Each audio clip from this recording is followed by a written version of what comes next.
The day started just like every other day for Benjamin. The cold wind whispered through the cracks in the half-finished walls of the uncompleted building he now called home. The floor was covered in dust and broken cement blocks. But Benjamin didn't mind. At least it was shelter. At least it didn't rain on him here. Still wrapped in his thin, faded blanket, the only thing his mother had left behind for him, he slowly opened his tired eyes. His tiny frame stretched like a cat as he yawned, the early morning sun barely peeking through the broken window space. He rubbed his eyes, then reached carefully for the corner of the mat where he had hidden something important, a piece of bread. He unwrapped it from the black nylon bag, staring at it like it was a treasure. It was stale, a bit hard. But to him, it was breakfast. He had picked it up from the market the day before, after the market women had packed up and gone home. He remembered how difficult it was for him to find that piece of bread yesterday. His stomach growled. He broke off a tiny piece and placed it in his mouth, chewing slowly, not allowing even a piece to fall. Food must last. That was one of the first lessons the street taught him. As he chewed, his eyes caught the rays of sunlight now crawling across the floor. A small smile flickered on his lips. "Good morning, Mama," he said softly to no one. Then he went quiet. His mother. It still hurt to think about her. It had only been a few months since she died, but it felt like yesterday. Every corner of his memory carried her voice, her smile, her touch. He remembered her soft hands brushing his hair when he cried at night. He remembered her voice saying, "Benji, eat. Mummy is not hungry, okay?" He had believed her. Every time. He never knew she was starving herself so he could eat. She had done everything. Washed clothes for people, swept dirty floors, cleaned muddy compounds. They paid her coins, sometimes nothing, but she kept going. "You must eat, Benji," she'd always say. "You're my reason." Benjamin was just 7 years old when his world shattered. He remembered everything clearly. The doctor's tired voice as he shook his head and said, "It's treatable, but you don't have the money. Please, sir, help my mother. We will clean the floor, scrub the toilet when she becomes better." It had started weeks ago with a sharp pain in her stomach. Then came the cough, then the fever. Benjamin said, crying, "I'm sorry, boy." "There is nothing I can do," the doctor replied. Benjamin's heart sank. He clutched his mother's frail hand tighter as she lay weakly on the hospital bed, struggling to breathe. Her skin had lost its glow. Her lips were dry and cracked. She looked at him with tired eyes, trying to smile. "Doctor, please," Benjamin cried out, running to the reception. His tiny hands pounded the desk as tears streamed down his face. "Please help my mom. Don't let her die." But no doctor turned to look at him. They were all busy walking past.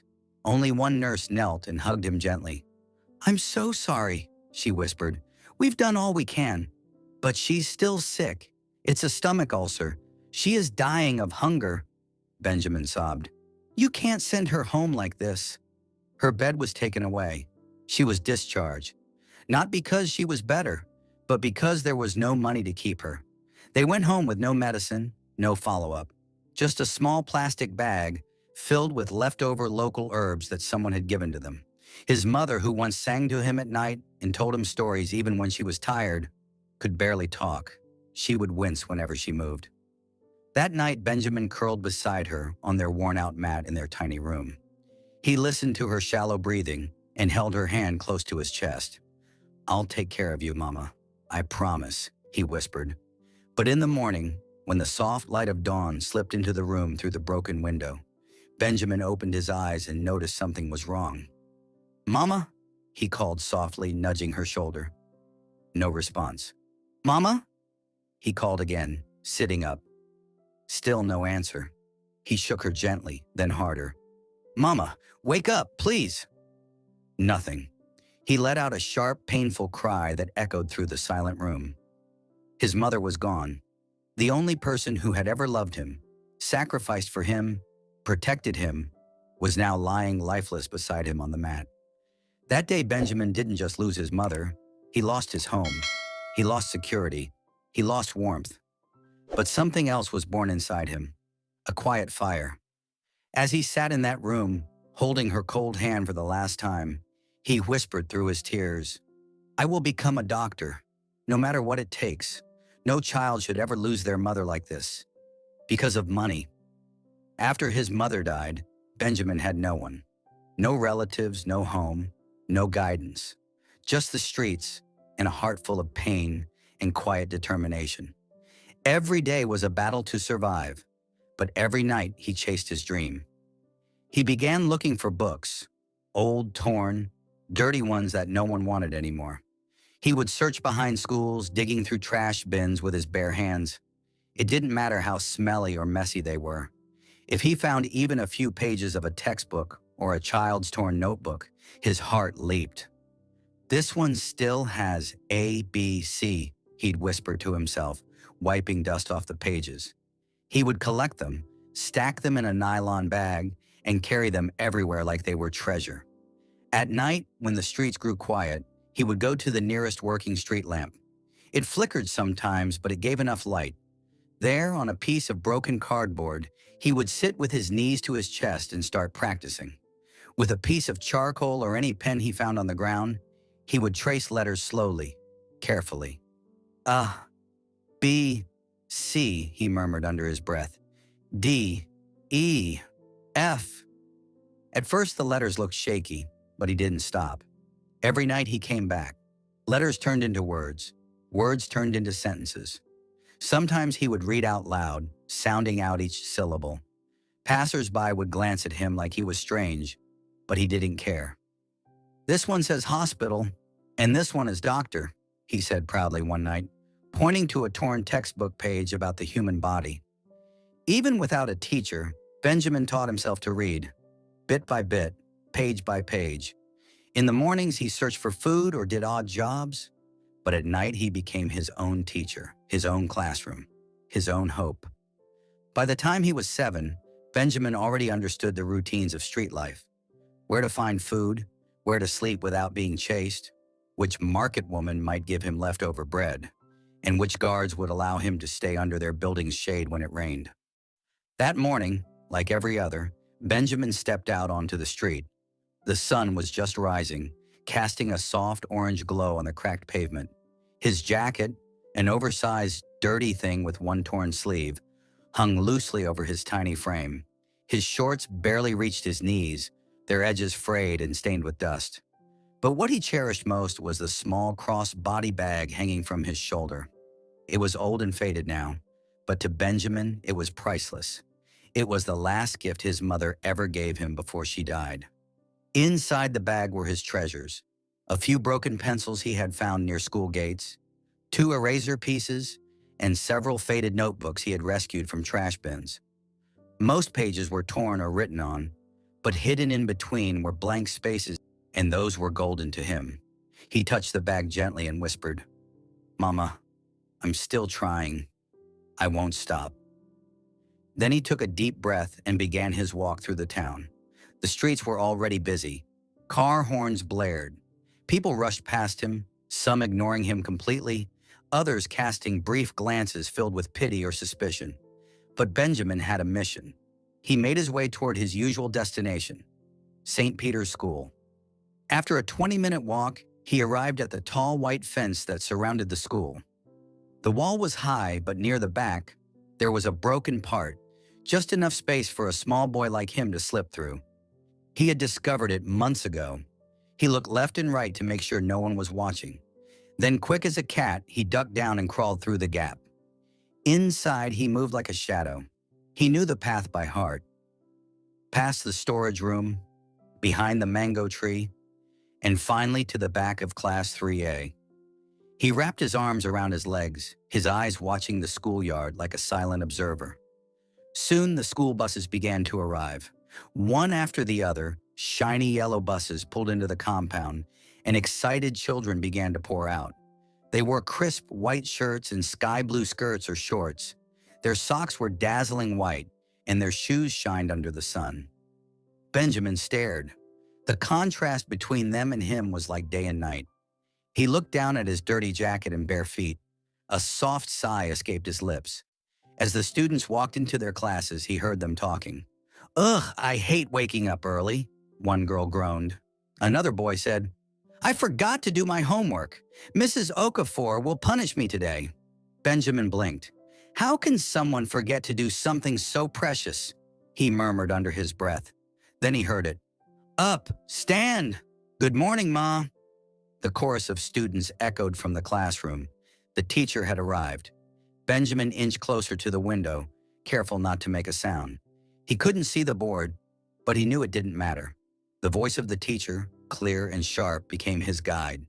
He imagined every word, every diagram, every number she wrote on the board.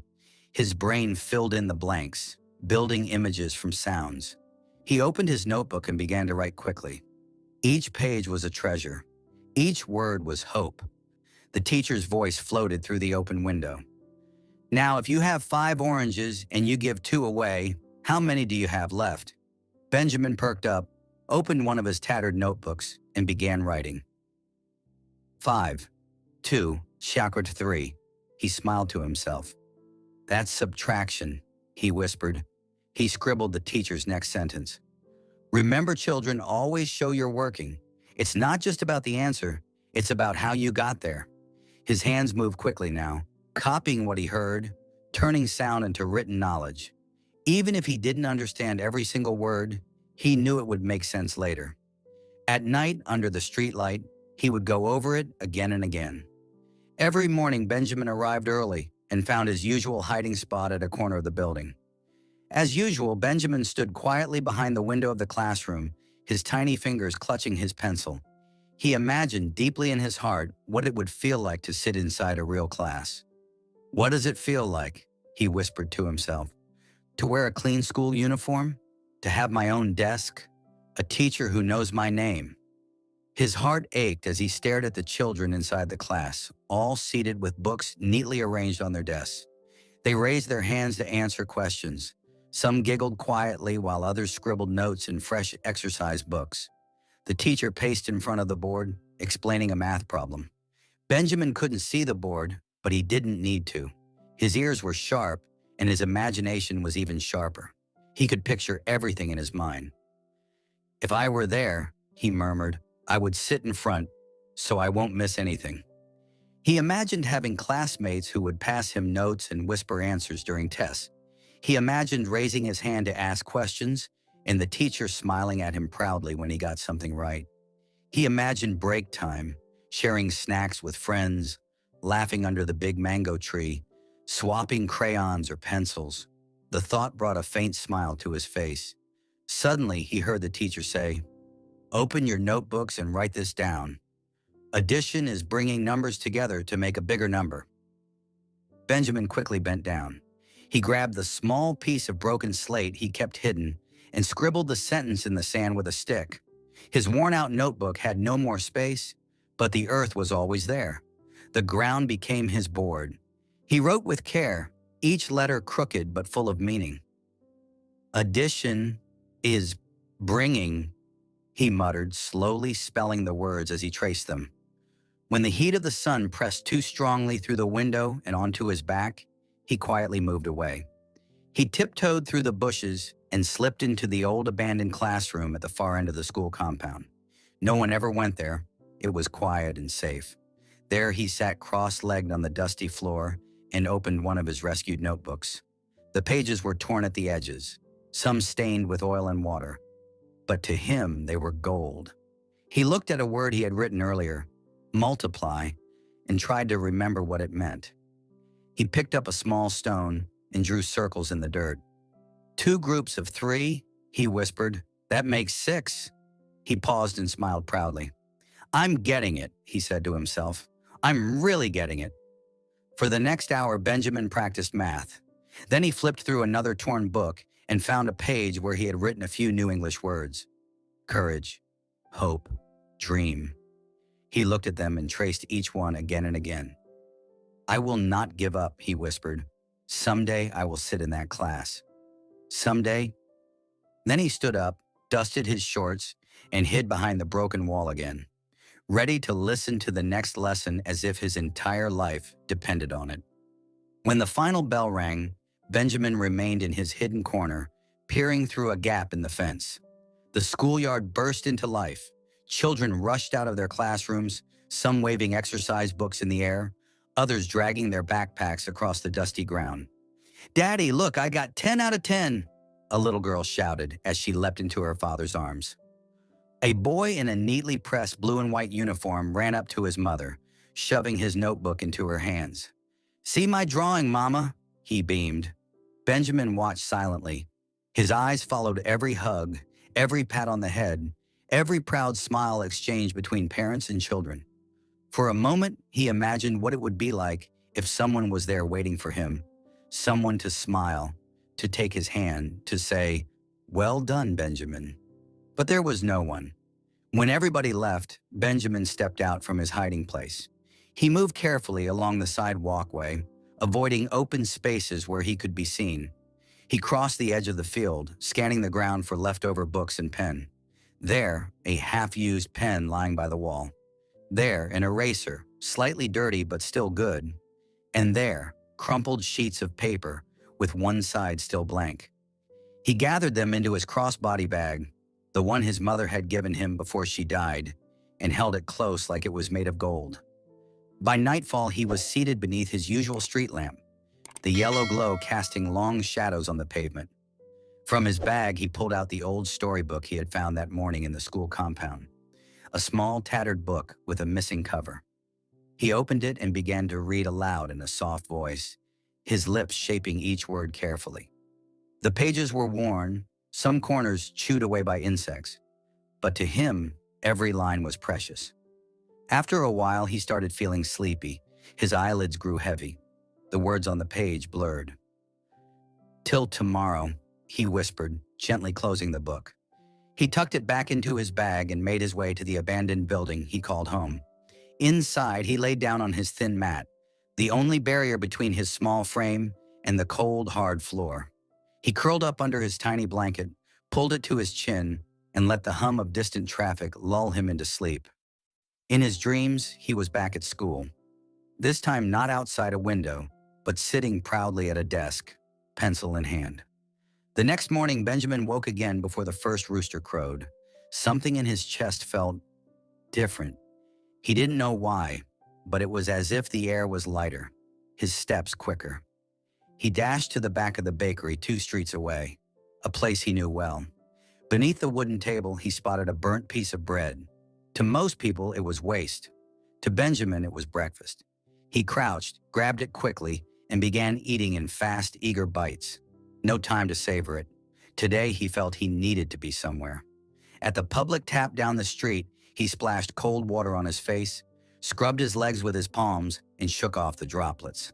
The early morning cold brushed against his skin, but he didn't care. He swung his cross-body bag over his shoulder, the old frayed one his mother had given him. Inside lay his treasures, his notebooks, a few pencils, a half-used eraser.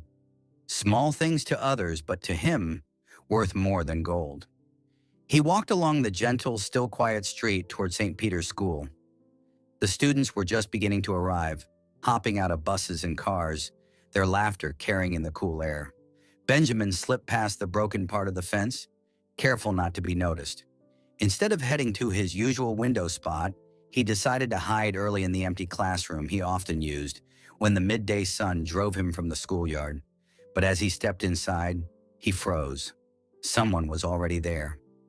She was a girl, maybe his age, in a spotless white and blue uniform, the kind that looked like it had just been ironed that morning. Her backpack was beautiful. Bright colors, no tears, no missing straps. Her neatly braided ponytail swung gently as she sat on a bench. In front of her lay an open notebook. She was staring at a math problem, her eyebrows drawn together in frustration. She tapped the pencil against the page and sighed. Benjamin stood by the doorway, unsure whether to stay or leave. The girl looked up. Their eyes met. Benjamin hesitated at the doorway. His first instinct was to run away to the safety of the fence where no one could see him. But there was something in the girl's expression that stopped him. She looked not angry, not afraid, just stuck. Her eyes flicked from the page to her pencil, frustration making her lips press into a thin line. Quietly, Benjamin stepped forward, his worn sandals barely making a sound on the dusty floor. When he got close enough, he saw the problem on her notebook, a simple addition question, the kind he'd mastered long ago from a crumpled, discarded sheet he once rescued from a junk pile. The girl suddenly sensed him. Her head jerked up, and for a long moment, they just stared at each other, two worlds colliding in silence. Who Who are you? She asked at last, her voice trembling. I've never seen you in this school, and I know you're not a student. Her fingers tightened on her pencil. She shifted as if ready to run, but then her gaze lingered on Benjamin's face. There was no threat there, only calm, steady eyes, and something she couldn't quite name. Compassion, maybe. My name is Benjamin, he said softly. Don't be afraid. I'm not a student here, but I can help you solve that. He pointed at the notebook in her hands. The girl frowned, studying him. If you can read and write, why are you not in school? And why are your clothes so... Her eyes scanned the stains, the frayed edges, the patches. Dirty? Benjamin's cheeks burned with embarrassment. He looked down at his tattered jacket, noticing the holes as if for the first time. I don't have a school, he murmured. I can't afford it. I come to the window of your class to listen to your teacher. That's where I learn. The girl blinked, stunned, her pencil still frozen above the page. Why can't you afford it? Don't you have parents? And the girl asked, genuine surprise in her voice. Benjamin's gaze dropped to the dusty floor. I don't have parents. Mom died a few months ago. Her brows knitted. How about your dad? He shook his head slowly. Dad left us before I was even born. The words hung in the air, heavy. Something shifted in the girl's face. Her guarded look melted into quiet sorrow. That's so sad, she murmured. I only have my mom. My dad died in a car accident when I was just a baby. Every day I still wish I could see him again. But, she paused, eyes softening. I can't imagine what it's like to have no parents at all. Benjamin gave a faint, almost apologetic smile. You get used to it. Or at least, you try. The girl straightened a little. My name is Mirabelle, she said gently. I'd love to be your friend, if you're not a bad person. That made Benjamin smile for real this time. I'm not a bad person, he said, a hint of warmth in his tone. Now, let me help you with your assignment before your teacher notices you're missing from class. She nodded, sliding the notebook toward him. For the first time that morning, Benjamin felt like someone had actually seen him. Not just the boy in the shadows by the window, but him. Mirabelle smiled, shifting her books aside and patted the empty space on the bench beside her. Sit here, if you'd like to, she said, holding out her notebook and pen. I've tried my best to do this homework, she admitted with a small sigh, but it's really hard. The teacher will be mad if I don't finish it. Benjamin hesitated for a moment, then walked over and sat down beside her. He glanced at the page and smiled faintly. This one's not too hard. I know you'll get it once I explain. It's easy. He pointed to the first problem. You have 5 plus 3. That makes 8. Here's how. Raise 5 fingers on one hand. Now raise 3 on the other. Count them all together. See? 8. Mirabelle tried it, counting carefully. Oh, she said, her eyes brightening. Now, Benjamin continued, do the same for the other questions. She worked through them one by one, and each time she got the answer right, she let out a loud scream. Yes! Benjamin leaned forward. Good. Now, for the next part, you're supposed to keep your answers in tally form. That means you represent each number with a straight line. After every 4 lines, the 5th one crosses through the first 4, like this. He sketched it neatly in her notebook. Mirabelle copied it, nodding quickly. Together they tried several more problems, her pencil scratching across the page as she counted, tallied, and checked her answers. Each success brought another excited smile from her, and Benjamin found himself smiling back every time. How did you learn that? Mirabelle asked, her eyes wide with curiosity. Benjamin glanced up from the notebook. I learned by myself, he said quietly. With books I found on the ground. I read them under the street lamp every night. Mirabelle's mouth dropped open in surprise. You're so smart. The words sank deep into Benjamin's heart. No one, no one had said that to him since his mother passed away.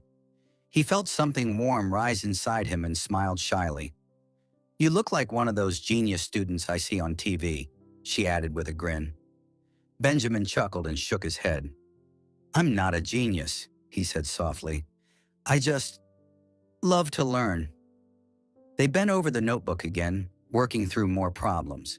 Then in the quiet of the empty classroom, a low, rumbling growl broke the silence. Benjamin's stomach. It was loud enough for Mirabelle to hear. She turned to him slowly, remembering a lesson from class about what that sound meant. Benjamin, have you eaten breakfast? He didn't answer. His eyes dropped to the floor, shame prickling at his cheeks. Without another word, Mirabelle reached into her backpack. She pulled out a small food flask, the metal still warm in her hands, and placed it gently in front of him. Here, you can have this. I still have some snacks in my bag. I'll eat those for lunch. Benjamin stared at the flask in disbelief. This was the first genuine gift anyone had given him since his mother died. His throat tightened. I can't accept this, he whispered. It's your lunch. Mirabelle shook her head firmly. It's yours now. You need energy to learn, Benjamin said, gesturing to her to keep the food. You can have it, Mirabelle insisted. Most times I take it back home untouched and the food just spoils. Benjamin shook his head slightly, but she went on, her eyes bright. It's jollof rice and a big piece of chicken. You'll like it. At the mention of jollof rice, Benjamin's stomach betrayed him again with a loud growl. Mirabelle heard it clearly. Their eyes met for a moment, hers full of quiet insistence, his clouded with hesitation. Benjamin's fingers twitched toward the flask, but then curled back into his palms. I need the food, he thought. But if I take it, it will feel like I'm being paid for helping her. I can't let it seem like that. I can't, he said aloud, shaking his head. Mirabelle sighed, realizing he meant it. She let the matter drop, though the look in her eyes said she still wished he'd take it. Instead, she began talking about the school, the teachers, the students, and the games they played during break. Benjamin listened closely, picturing every detail in his mind. Classrooms filled with desks, the ringing laughter on the playground, the sight of students in clean uniforms chasing each other under the sun. And in his heart, he imagined what it might feel like to belong in a place like that. Where do you live? Mirabelle asked, tilting her head, her eyes filled with a mixture of curiosity and concern. Benjamin hesitated for a moment. I live around, he finally said, almost as if the words themselves were uncertain. What do you mean around? Mirabelle asked again, her brows knitting together. She wasn't satisfied with that answer. I mean, anywhere, Benjamin explained slowly, his gaze dropping to the dusty floor. Sometimes by the bakery, sometimes near the old train station, or under the market sheds when it rains. It depends on the night. Mirabelle's eyes softened, but before she could respond, the sound of quick, firm footsteps echoed down the hallway. It grew louder with each passing second until a shadow fell across the doorway. Mrs. Linda appeared, her sharp eyes instantly locking on Benjamin. As she saw his dirty clothes, unkempt hair, and frail body, at first there was only confusion in her expression, but it quickly hardened into disapproval. Her voice was stern and clipped. Who are you? What are you doing here? And how exactly did you manage to get inside this school? Benjamin froze.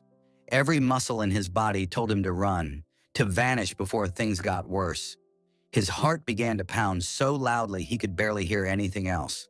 But before he could move, Mirabelle's small hand shot out and gripped his firmly.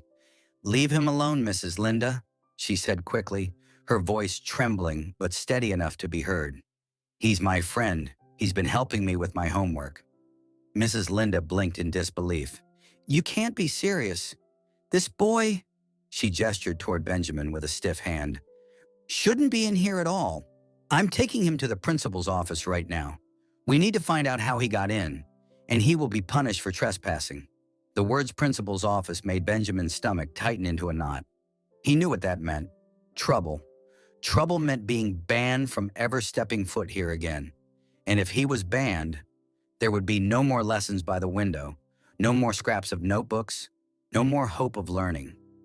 "He's just helping me," Mirabelle insisted, her grip on his hand tightening as though she could shield him from whatever punishment was coming. "You can't punish him. Please, Mrs. Linda. He hasn't done anything wrong." Mrs. Linda's eyes narrowed. "Helping you or not, this is against the rules." "Rules are rules, Mirabelle. If we let one stranger in, tomorrow there will be 10 more." "But he's not just a stranger," Mirabelle protested, her voice now rising in urgency. "He's smart, he's kind, and—" She faltered for a second, glancing at Benjamin's worn-out clothes. "He's my friend, and I'm not letting you take him away without listening to his side of the story first." Benjamin stood frozen, his breath coming faster, his mind racing. He had never had someone stand up for him like this. Mrs. Linda sighed, clearly torn between duty and curiosity, her eyes flicking from Mirabelle to Benjamin, weighing her decision. "Is there a problem here?" The new voice cut sharply through the tense air like a blade. Mirabelle turned her head toward the doorway, and her eyes instantly lit up. "Mom!" Benjamin also turned, his eyes widening as a tall, dark-skinned woman stepped gracefully into the room. She was beautifully dressed in a perfectly ironed, sleek white suit that looked like it had just come from the designer's hands. In one arm, she carried a small but obviously expensive black handbag. Her hair was neatly braided into a ponytail that fell over her shoulder, and her skin was smooth and glowing. Benjamin felt his breath hitch. He didn't need to ask who she was. This had to be Mirabelle's mother, Mrs. Janet. He remembered how Mirabelle had described her earlier: kind, beautiful, and strong. Now, seeing her in person, he understood exactly what she meant. Mrs. Janet's gaze swept across the scene, her daughter holding hands with a boy she didn't recognize, Mrs. Linda standing with a rigid posture and the strange tension in the air. Her eyes narrowed slightly as they landed on Benjamin. "Mrs. Janet," Mrs. Linda began immediately, sounding both relieved and defensive. "This boy entered the school compound without authorization. I'm on it, and I'll make sure he faces the school authority for this." Benjamin's chest tightened at her words. He could feel the judgment in the air, thick and heavy. He dropped his gaze to the floor, already preparing for the worst. But before Mrs. Linda could finish her sentence, Mirabelle stepped forward, still gripping Benjamin's hand. "He didn't commit any crime," she burst out, her voice trembling but firm. He's just here to help. He's been the one teaching me." Mrs. Janet blinked in surprise, looking down at her daughter. Mirabelle continued quickly, her words tumbling over each other in a rush to be heard. "He taught me how to do addition and subtraction on my fingers, and he made me understand what I was being taught in class, Mom. I couldn't do my homework before, but now I can, because of him." Her eyes darted toward Benjamin for a moment, then back to her mother, her expression pleading. "Please, he's not bad. He just wants to learn, like me." For a moment, the room was silent except for the faint hum of voices from distant classrooms. Mrs. Janet's eyes softened slightly, but her expression still held questions she clearly expected to be answered before making a decision. "Mom, please," Mirabelle pleaded, her grip on Benjamin's hand tightening. "Don't let them take him to the principal. The principal is your friend.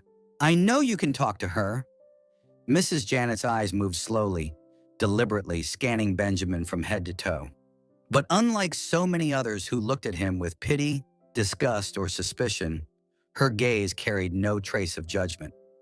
She didn't see him as less than human. Instead, her eyes were calm, curious, and searching, as though she was trying to read a story written in the dirt on his skin and the tears in his clothing. Mrs. Janet turned toward Mrs. Linda. Her voice was low, smooth, and controlled. "Don't worry, you can go. Just let me handle this." Mrs. Linda hesitated, clearly torn between following procedure and obeying the unspoken authority in Mrs. Janet's tone. She lingered a moment longer, then Mrs. Janet gave her a subtle but firm nod, one that said, "Everything is under control." Finally, Mrs. Linda left, her heels clicking away down the hall. Now it was just the three of them. Mrs. Janet's eyes drifted back to Benjamin, scanning once more from his messy, unkempt hair to the worn-out, torn clothes that hung loosely on his small frame. There was no mockery in her gaze, only quiet contemplation. "Mom," Mirabel said, breaking the silence, "he taught me things that even my teacher doesn't teach in class." Mrs. Janet slowly crouched down to their level, her pristine white suit folding neatly as she lowered herself. She looked Benjamin in the eye, her expression warm but measured. "Thank you, Benjamin," she said softly, "for being such a good teacher to my daughter." Benjamin blinked, unsure how to respond. No adult, no stranger, had ever thanked him like that before. His throat felt tight, and for a moment, he thought he might not be able to speak at all. But before he could say anything, Mirabel spoke again, her voice bubbling with determination. "Mom," she said quickly, "I want you to take us out so we can have dinner with him. Please? He's done so much for me." Her words hung in the air. Benjamin's heart thudded. Dinner? With them? The idea felt so far from his world that it almost didn't seem real. Mrs. Janet studied her daughter's eager face, then turned her gaze back to Benjamin. Benjamin hesitated at first, his eyes darting from Mrs. Janet's face to Mirabel's hopeful expression. He wasn't used to invitations, especially ones that involved food in a real restaurant. But Mirabel's voice carried a gentle insistence that slowly broke down his walls. "Please," she pleaded, squeezing his hand gently. "You've helped me so much today. This is my chance to say thank you." After a moment of silence, Benjamin nodded, a small smile tugging at the corners of his lips. "All right," he said softly. Mirabel's face lit up instantly. Her homework was now complete, done neatly and correctly, and in her young mind, this dinner was the perfect way to repay the kindness she had received. Mrs. Janet took each of them by the hand, her grip warm and confident, and they began walking toward the school's main gate. The late afternoon sun cast long shadows on the ground, and the warm breeze carried the distant sound of children laughing on the playground. As they approached the gate, the security guard stepped forward, his voice booming. "Who is this?" he barked, pointing directly at Benjamin. "When did you get in here?" His tone was sharp and suspicious. "Don't worry, Mr. Man. I will take care of him," Mrs. Janet said calmly, her voice carrying both authority and reassurance. The guard frowned. "He needs to be disciplined," he said firmly, crossing his arms. "I said don't worry," Mrs. Janet repeated, her tone sharper this time, but still composed. "Everything is under control. I will take full responsibility." "Are you sure, madam?" The guard pressed, clearly not convinced. "If you don't mind, I can—" Before he could finish, Mrs. Janet cut him off with a raised hand. "Don't worry." Her tone left no room for argument. The guard stepped back reluctantly, muttering under his breath as they walked past. Once they were outside the gate, Mrs. Janet turned to Benjamin, her eyes studying him with curiosity and respect. "So, you're the famous Benjamin," she said with a small smile. "The one who has been teaching my daughter. Thank you very much." Benjamin's lips curled into a shy smile. The words sank deep into him. He couldn't remember the last time an adult had thanked him so politely. His voice came out almost hesitant. "It was nothing," he murmured. But inside, he felt a warmth he hadn't known in a long time. A sleek black SUV was parked just outside. Mrs. Janet led them to it, opened the doors, and they climbed inside. The leather seats were smooth and cool beneath Benjamin's hands. Luxury he had never experienced before. The ride through town was quiet for Benjamin, though Mirabel chatted away to her mother about her day. When they finally pulled up in front of one of the most elegant restaurants in town, Benjamin's eyes widened. Inside, Mrs. Janet led them to a corner table by the window. The air smelled of freshly baked bread and roasted spices. Benjamin sat stiffly, unsure of what to do in such a place. A waiter approached with a smile, handing them menus. Mrs. Janet didn't hesitate. She ordered generously, telling them to choose whatever they liked. Soon, plates arrived, each one more colorful and fragrant than the last. Before him sat a steaming mound of jollof rice, its bright red grains glistening alongside a huge, perfectly roasted turkey leg, seasoned with spices that filled the air with a mouth-watering aroma. Benjamin stared at the plate for a moment, almost afraid to touch it. This was unlike anything he had ever eaten. Slowly, he picked up his fork and took his first bite. The flavors burst in his mouth, rich, smoky, and slightly sweet. The turkey was tender, the juices running as he bit into it. He didn't devour the food quickly like he sometimes did on the streets. Instead, he took his time, savoring every mouthful as if trying to memorize the taste. As they ate, Mirabelle talked nonstop, her words tumbling out with excitement. She told her mother all about school, her friends, the games they played, and the subjects they studied. She even recounted the exact way Benjamin had explained addition and subtraction to her earlier. From the way Benjamin occasionally nodded or added quiet comments, Mrs. Janet could see it clearly. This boy wasn't just street smart. He was deeply intelligent and surprisingly mature for his age. Mrs. Janet leaned forward slightly, her elbows resting on the table as she studied Benjamin. "So, Benjamin," she began in a gentle but curious tone, "Mirabelle told me you've been helping her with her math. Tell me, where did you learn to do it so well?" Benjamin swallowed a bite of rice before answering. "My mom taught me some," he said quietly. "The rest, I learned on my own." "On your own?" Mrs. Janet's eyebrows lifted in surprise. "Yeah," Benjamin replied, his voice steady but humble. "I pick up old notebooks and textbooks from the trash. I take them to sit under the streetlight at night, and I teach myself to read the words and solve the math problems." Mrs. Janet's eyes softened. "And why didn't your mother keep teaching you?" she asked. Benjamin's gaze dropped to his plate. His fork hovered in midair as his voice became faint. She died." He paused, the weight of the words hanging in the air. "I lost her a few months ago. She had ulcer, and she didn't make it." The clink of cutlery from surrounding tables faded in Mrs. Janet's mind. She reached out without hesitation, brushing her hand gently over his hair, ignoring the dust and tangles. "I'm so sorry," she said softly. Benjamin nodded once, as if accepting the comfort, but unwilling to linger on it, and quietly resumed eating his chicken. "And your father?" Mrs. Janet asked after a moment, her tone cautious. "He left us," Benjamin replied bluntly. "Mom said he abandoned her when she was pregnant with me."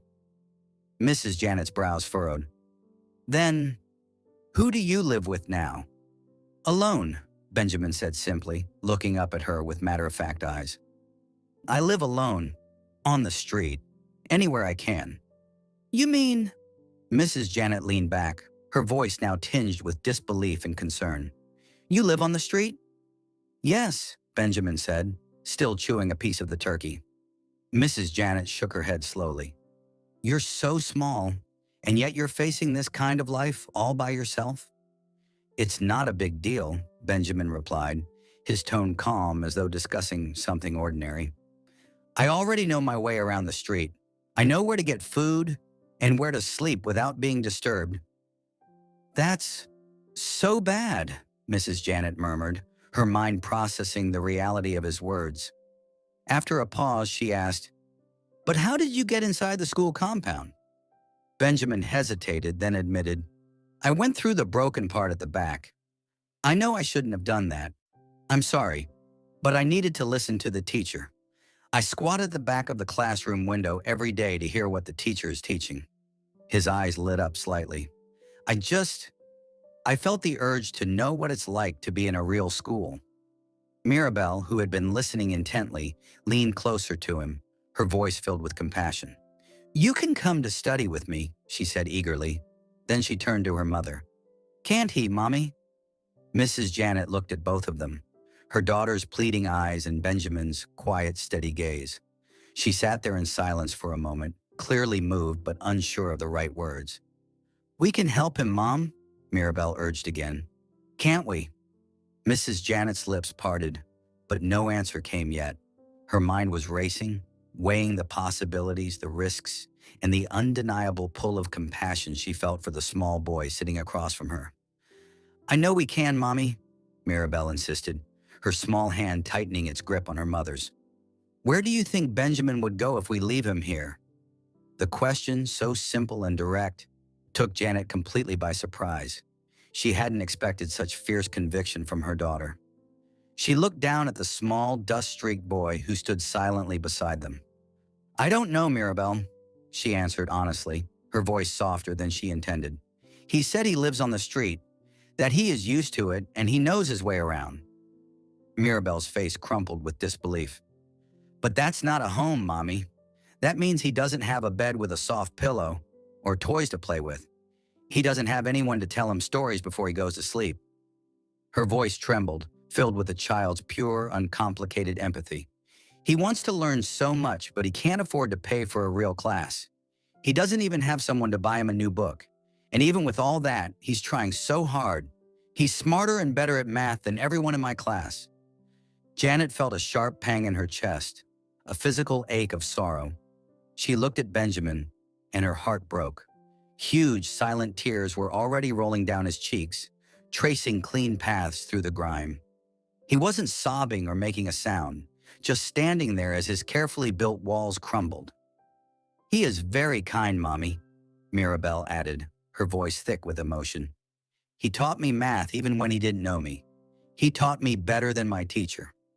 She saw the raw hope in her daughter's eyes and the profound, silent despair in Benjamin's. Darling, we can't just take him like that, she explained gently, though the words felt hollow even to her. There are laws for this. Even if we want to take him in, we have to follow the legal pathway. But you're a lawyer, Mom. Mirabelle's voice rose with renewed hope. You're the best lawyer. I know that you can prepare the papers. You could do it in less than 24 hours if you wanted to. She leaned in closer, her final words a whisper that struck Janet's heart. Just imagine if it was me out here, all alone. Wouldn't you want someone to help me too? That was it. Janet was completely touched, her professional reservations melting away in the face of such powerful love and logic. She turned her full attention to Benjamin, her gaze soft and full of a warmth he hadn't felt since his own mother held him. Benjamin, she began, her voice steady and sure. Would you agree to stay with us? We would welcome you into our family. We would treat you like our own, and you would become one of us. Benjamin looked from Janet's earnest face to Mirabelle's, which was shining with hope. He could see the genuineness and the love in their eyes. He remembered how Mrs. Janet had stood up for him, defending him when the teacher wanted to take him to the principal's office. These people weren't offering him pity. They were offering him a place to belong. He hadn't asked for it. He hadn't begged for it. This kindness just came from their hearts, pure and unconditional. The weight of all his lonely nights, his hunger and his fear suddenly felt too heavy to carry alone anymore. He gave a small, shaky nod, unable to speak past the lump in his throat. He had found his people. That same afternoon, Mrs. Janet was on the phone. Her voice was no longer soft and motherly, but firm and commanding. The voice of a lawyer who would not take no for an answer. She made calls, quoted laws, and pulled strings. Within a day, all the papers that gave her legal permission to be the guardian of the young orphan were prepared and signed. It became a fresh, clean start for Benjamin. That was how everything changed for him. The very next day, Mrs. Janet and Mirabelle took Benjamin out for a day of shopping. He walked into stores filled with bright lights and endless racks of new clothes, a world away from the dusty market stalls he knew. They bought him new shirts, pants, shoes, and bags. Everything a growing boy needed. He touched the soft fabric of a new sweater, his fingers tracing the seams, still not quite believing it was his. The next week, he walked through the gates of St. Peter's School, not through a broken fence, but through the main entrance, holding Mirabelle's hand. He was wearing a crisp new uniform, and for the first time, he felt like he truly fit in. He walked into the classroom and sat down at his own desk, sitting comfortably with his new classmates. A wide, confident smile spread across his face as he looked at the teacher at the front of the room. For the first time in his life, he didn't have to squat at the back of a window. He wasn't hiding, and he was not afraid of being seen. He was home. That was how Benjamin's life changed forever. If you love this tale, don't forget to subscribe so you'll be the first to enjoy more heart-touching stories like this. Thanks for watching. See you in the next one.